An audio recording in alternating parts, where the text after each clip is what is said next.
Clark gets a screen from Boston. There's the pick and roll, and easy. Approaching the 3-minute mark here in the first quarter. It's been a good one so far. 16-12 Seattle. Reese driving in with the left hand. Right at McNamara, trying to pick up a second foul. Didn't, but got to the window and scored. She's up there with rebounds, up there with steals. And she'll take the first three-pointer and knock it down and treat the fans to that. Imagine a world where sportsbooks take down betting options because one player is just too good. That's exactly what's happening with Caitlin Clark right now. But does this mean the Clark versus Reese debate is over? Before we move on, I'd like to ask you a small favor. If you appreciate this content, please take a second to like this video and subscribe to the channel. Over 98% of you watch the videos without subscribing. It costs you nothing, but it makes a huge difference to us. So, did you click the subscribe button? Great! Thank you so much. Now back to the video. It is now time to do the math. Clark scores 18 points a game, while Reese pulls down nearly 13 boards. Incredible, isn't it? Wait a second, Clark's scoring is really ridiculous. Thus, why are some experts still supporting Reese? More is going on here than what is first apparent. Now we can dissect it. With an astounding 18.0 points per game, Caitlin Clark is atop the rookie scoring charts. Among rookies, she ranks first in assists per game with 8.1. Did you know that she averages 2.8 three-pointers per game? That puts her in first place among all WNBA players. It's a formidable arsenal. However, the tough part starts here. Not even Angel Reese is taking a backseat. With a double-double streak that has everyone talking, she has also been putting up unprecedented numbers. Leading scorer tied now with Skylar Diggins-Smith.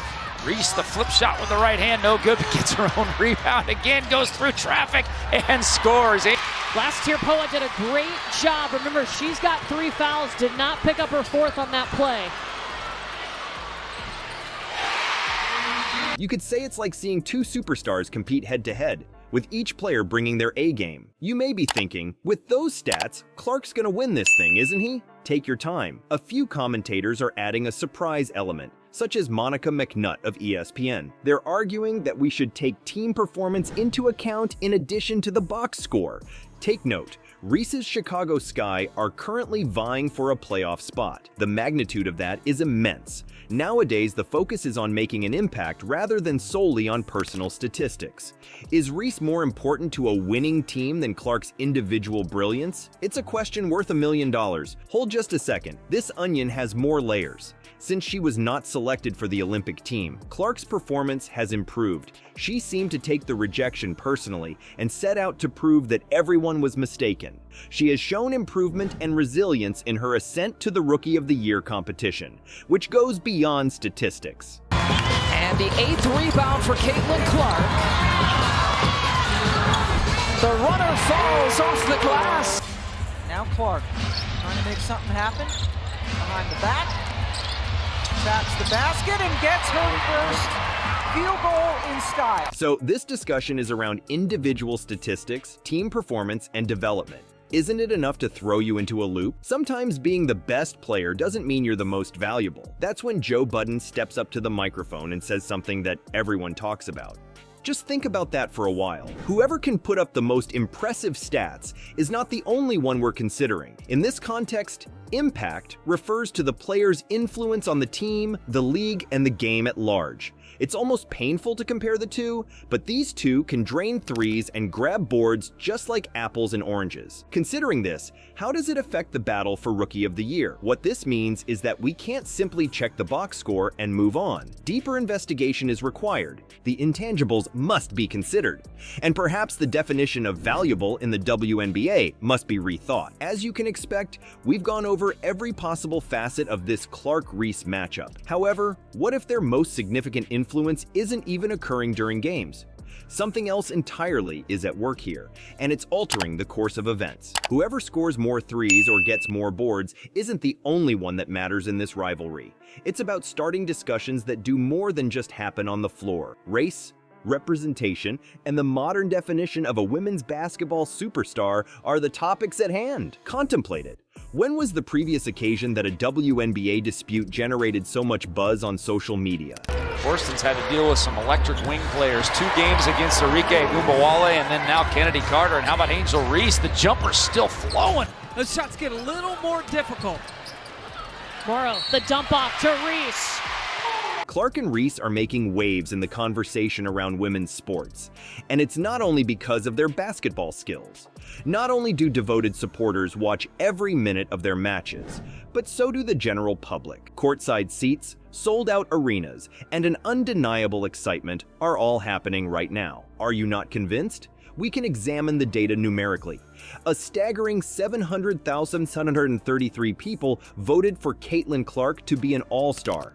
Angel Reese followed closely by 381,518.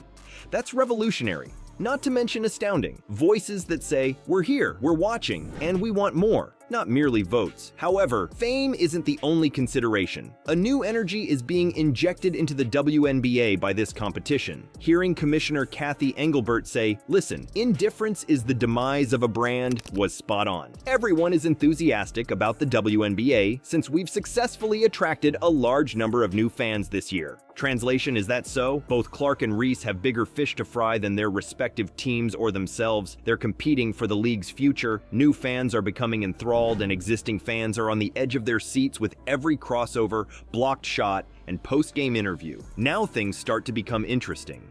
The events of the 40 minutes of play are not the only relevant ones. What these guys stand for outside of the game is what matters most. Angel Reese articulated it well. People are pulling up to games, we got celebrities coming to games, sold-out arenas just because of the 2023 NCAA championship game. The entire women's basketball scene is changing with only 1 game and 2 players. Oh, hold on a second. This is just the beginning. Do you recall the days when women's sports were said to be impersonal and uninspiring? Regarding that, Caitlin Clark has an opinion. The enthusiasm and emotion we bring to the game, I believe, are the main ingredients. The women's sports community may not have always valued that. Caitlin earlier today, and she talked about how that chemistry is getting so much better. And is there any better passer right now from the backcourt than Caitlin Clark? And that's the way to push the ball in transition. Oh, that's not gonna waste much time. Caitlin Clark has her second three-pointer. I think that's right. That's correct. Not only is ability on display in this contest, but so are character, ambition, and intensity of feeling. As a result, people's expectations of women's basketball are shifting. In light of this, how does the WNBA fare? This marks a significant turning point. Clark and Reese are vying for more than just the Rookie of the Year title. They are vying for the league's very essence. Their competition is attracting new viewers, dispelling prejudices, and demonstrating that women's basketball is a valuable, passionate, and exciting sport. Excuse me, sir. As if it were the most recent sporting sensation, we have been discussing this rivalry at length. On the other hand, what if Reese and Clark are conspiring together? At least not yet. Everyone seems to be ignoring one aspect of this narrative. It's likely that you've taken a side after seeing the highlights and listening to the trash talk. But here's the catch. What if the competition between Clark and Reese isn't what it appears? Everything everyone thought they knew about this WNBA duel has been shattered by Caitlin Clark's recent revelation. Clark says it like it is. All this talk about rivalries, she says, there is less real animosity and more media sensationalism. She put it this way, it's just a game of basketball. Take a moment to really absorb that. After all those arguments and comparative videos, Clark now claims it's not that profound. Hold just a second, this onion has more layers. Angel Reese is acting differently than Clark, who is trying to maintain his composure. The limelight isn't going to scare her away. No, she's totally into it. There will be no apologies from Reese because she is fully embracing her bad guy role in this story. Reese is playing along if they aren't actually rivals, you may be asking. I have an idea though. What if they're both participating in the game? I'm not limiting this to basketball either. Everything about this rivalry, women's basketball is receiving unprecedented attention as a result, and that's when the action begins to heat up. Now it's more than simply a basketball matchup between Clark and Reese. They will be playing together in the WNBA All-Star Game soon. Yeah, that's correct. After going head-to-head all season, the two players have decided to work together. Reese is as enthusiastic about it. She's expressing, I know so many fans are gonna come out to watch both of us. Can you make out what's going on?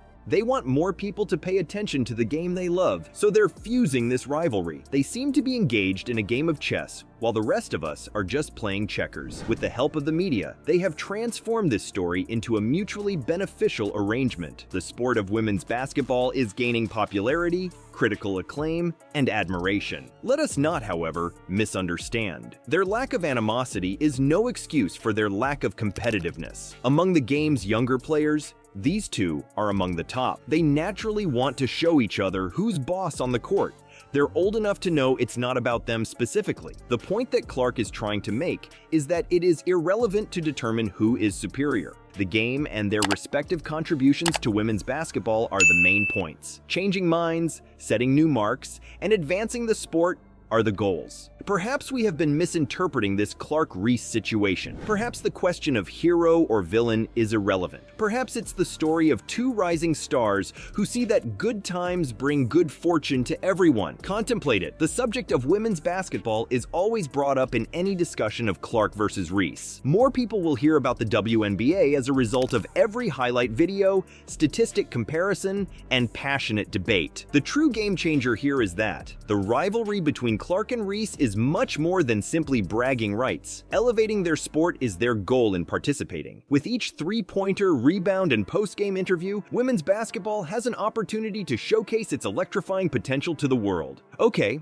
I think we can finish this now. The societal upheaval that these two are igniting, Budden's fiery viewpoint, and the statistics showdown have all been witnessed. But let me tell you the truth. Could you please introduce Clark and Reese? They support each other. These are very revolutionary. Contemplate it. Everything revolves around women's basketball, from debates to highlight reels to social media storms. These newcomers are adding fuel to the already sizzling WNBA. The truth is that women's basketball is the true star of the show, regardless of whether you root for Team Clark or Team Reese. This discussion, the WNBA, is becoming widely known as a result. These days, it's about more than simply who's better.